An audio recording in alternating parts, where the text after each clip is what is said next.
বন্ধুরা, আজকে তোমাদেরকে আমি একটি সুন্দর একটি প্রতিষ্ঠান দেখাবো। এটি পাবনা সাথী উপজেলার প্রত্যন্ত গ্রামের একটি প্রতিষ্ঠান। কিন্তু প্রতিষ্ঠানটি এতটাই গোছালো, শুধু প্রতিষ্ঠানটি নয়, এর আশেপাশের পরিবেশটাও অনেক সুন্দর গোছালো। তোমরা দেখতে পাচ্ছ যে আমরা বরাট সরকারি প্রাথমিক বিদ্যালয়, এটি 1995 সালে স্থাপিত হয়েছে। এটি পাবনার সাথীতে অবস্থিত। এই স্কুলটির সৌন্দর্য একটু করে তোমাদের দেখাই, তাহলে তোমরা আমার কথাটা কতটুকু সত্য সেটা তোমরা উপলব্ধি করতে পারবে। এটা একটা বিল্ডিং।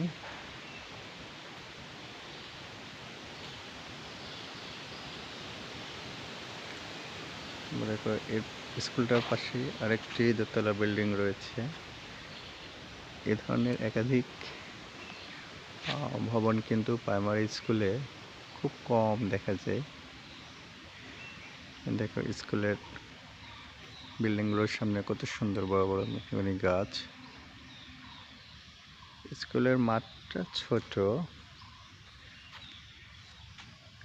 পাশে আরেকটা ভবন, এটা টিচারদের বর্তমান অফিস ভবন হিসেবে পরিচিত হয়। এছাড়া দেখো, এটা হলো বিল্ডিংয়ের সবচেয়ে পুরাতন ভবন। এখানে সবচেয়ে মজার যে বিষয়টি দেখা যাচ্ছে, আর সেটা হলো যে এই জিনিসটা আমি বাংলাদেশের কোনো প্রাইমারি স্কুলেই দেখি নাই। এইখানে উপরে লেখা রয়েছে,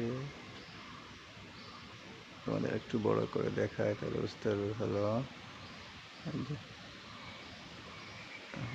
হয়ে গেল। উপরে লেখা রয়েছে নামাজের কক্ষ ও বেস্ট ফিডিং রুম। অর্থাৎ এই পুরাতন রুমটাকে নামাজের কক্ষ হিসাবে ব্যবহার করা হচ্ছে। এরপরে যে ভবনটিতে যে রুমটাকে তোমাকে দেখাচ্ছি, এটাতে লেখা রয়েছে অভিভাবকের বিশ্রাম রুম।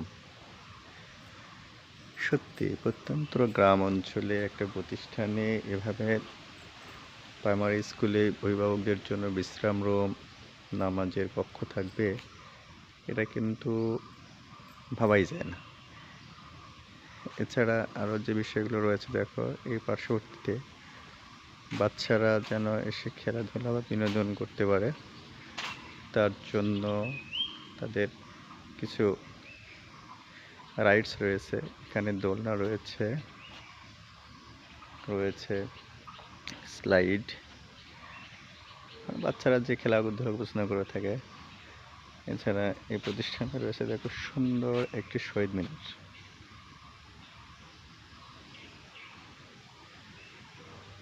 আশপাশের পরিবেশটা দেখো কত সুন্দর, গাছপালা দেখে।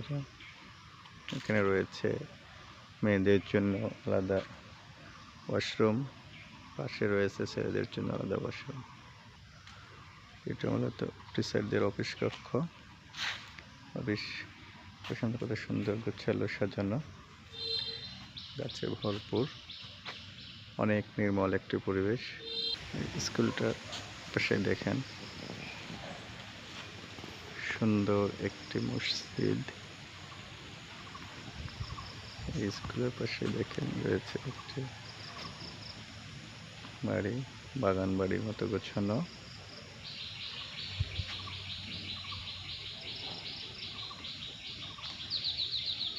এটাকে মূলত বলা হচ্ছে মির্জা বাড়ি।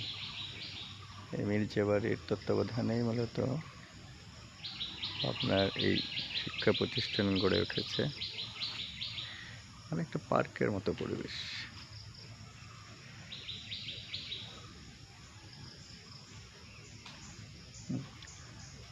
এখানে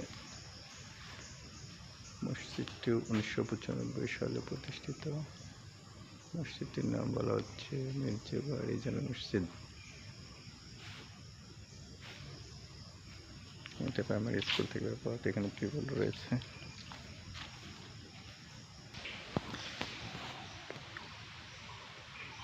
এই রাস্তা দিয়ে মূলত মসজিদে গেলাম, ওই পাশে মির্জা বাড়ি রয়েছে। এই মির্জা বাড়ির মাধ্যমেই স্কুল প্রতিষ্ঠিত হয়েছে। সেখানে রয়েছে প্রাইমারি স্কুল এবং এটা পুরো জমিটাই মির্জা বাড়িদের। শুধু ট্রেনে দেখেন আশপাশের পরিবেশটা, এটা একটা রাস্তা চলে গেছে, এর পাশে দেখেন এটা একটা বাগান বাড়ির মতো। শুধু এই নেই, সামনে আরও মজার একটি জিনিস রয়েছে, এটা আসেন এই স্কুলের পাশের পরিবেশটা কতটা চমৎকার, মনোমুগ্ধকর। এখানে আসলে আপনার মনে হবে যে আপনি কোনো পার্কে ঘুরতে এসেছেন। মেঘাচ্ছন্ন আবহাওয়া, চারদিকে অনেক গাছপালা, একটা বাগান বাড়ির মতোই, তার মানে পুরোটাই বাগান বাড়ি,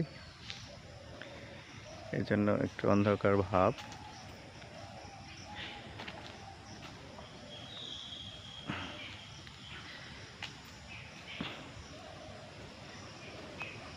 দেখেন এখানে সুন্দর গেট করে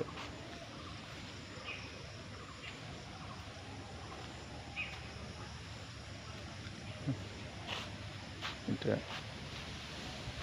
দেখেন কত সুন্দর নির্মল পরিবেশ।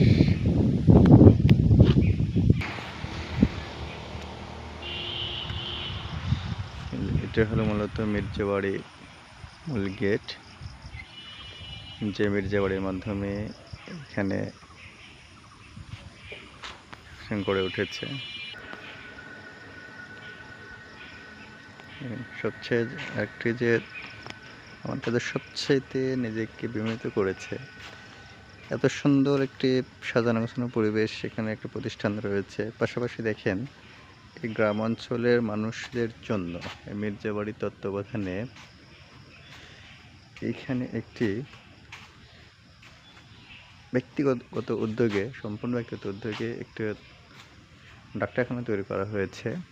এখানে গ্রামের লোকদের সঙ্গে কথা বলে যেটা জানা গেছে যে প্রতি শুক্রবার এবং শনিবার এখানে শহর এবং ঢাকা থেকে, পাবনা শহর এবং ঢাকা থেকে নিয়মিত ডাক্তার আসেন এবং স্থানীয় মানুষদেরকে তারা সম্পূর্ণ বিনা পয়সায় চিকিৎসা করে থাকেন। শুধু চিকিৎসা নয়, দেখেন এখানে রয়েছে, একটু কাছ থেকে দেখে ঠিক কী লেখা রয়েছে, কম্পিউটার কক্ষ, অর্থাৎ এখানে গ্রামের মানুষদেরকে কম্পিউটার দেওয়া হয়। এখানে রয়েছে কোরআন প্রশিক্ষণ কেন্দ্র, এরপরে রয়েছে দেখেন সেলাই প্রশিক্ষণ কেন্দ্র। এটা আসলে কাদের মাধ্যমে করে উঠছে সেটা একটু দেখাই। Jamuna bank foundation complex, Pabna, Mohammad chairman bank foundation, Iliasuddin পরিচালক, সিউজন ব্যাংক পাবনা। এটা 2021 সালে প্রতিষ্ঠিত হয়েছে। এখানে যমুনা ব্যাংক ফাউন্ডেশন ক্লাসিস সেন্টার, দেখতেই পাচ্ছেন পরিবেশটা কত সুন্দর। তার মানে এটা সম্পূর্ণ একটি পরিকল্পিতভাবে সাজানো গোছানো। আমার তো এখানকার পরিবেশটা অনেক ভালো লেগেছে। আপনাদের কেমন লেগেছে অবশ্যই কমেন্টে জানাবেন। তাহলে গ্রাম অঞ্চলের এই জাতীয় মজার মজার ভিডিওগুলো আপনাদের সামনে তুলে ধরতে ভালো লাগবে।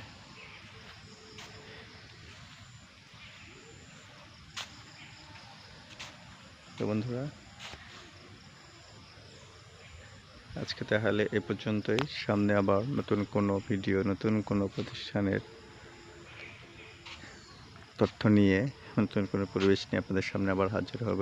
সে পর্যন্ত সবাই ভালো থাকুন, সুস্থ থাকুন, এই কামনাই করি।